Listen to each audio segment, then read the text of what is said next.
I think with my family's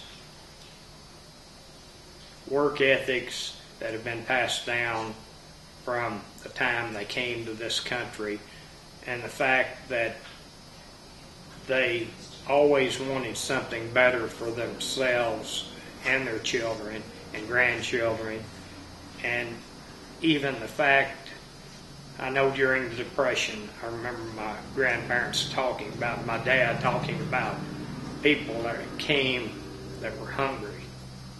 And Dad always said they never had a problem with having enough to eat and enough to feed their neighbors or whatever. So, I feel like it's just a wonderful deal. If you have riches or whatever, if you can't share them, they're not worth anything. You for sure, 1880 or 1881, that's when they came to Montague County. I know my grandfather, when he went to school at Montague, when he went to school at Montague, he was in the 3rd grade, and he could not speak English. They whipped him, and he quit school, went home and told his parents, he said, "My children will never know the Italian language." He said, "We're Americans." So started farming. He married my grandmother, Mary Veranda, when she was 14 and he was 21. They started their family, which they had 9 children. All of these children worked hard. Part of them got an education. Part of them went to Houston. They all became very successful business people. I had an uncle that went to work when he was 18 for Haverty Furniture Company in Houston. He started out working on the docks, the lowest place.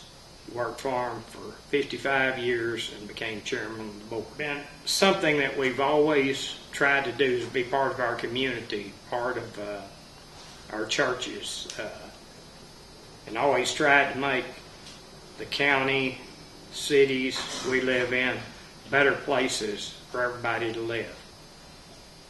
I know my father and mother had always taught us that, there's no free lunches in this world.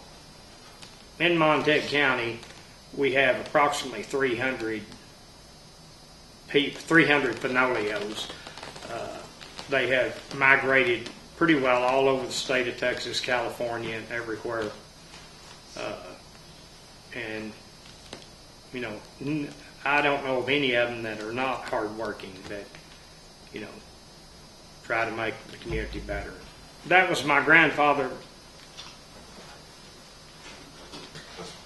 My grandfather, Antone Fenolio, and his wife, Kate Gatto.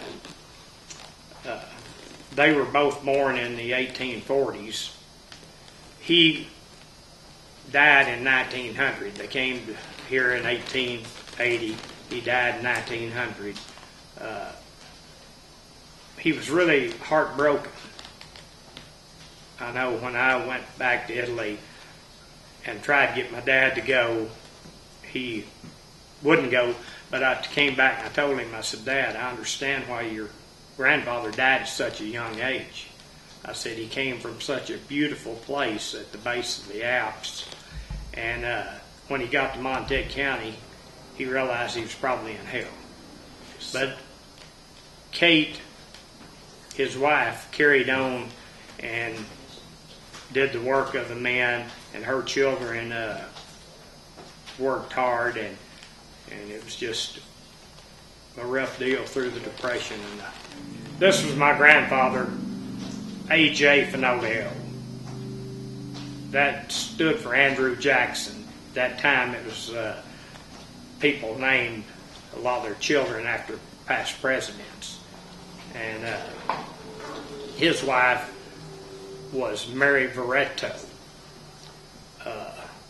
And they raised 9 children.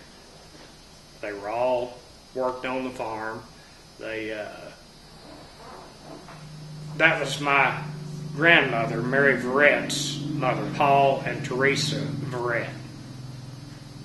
Paul was a herbal doctor and treated quite a few people. In the rural area at that time, a doctor would have to come from Nocona or Bowie, and they'd have to come horseback or on a wagon, and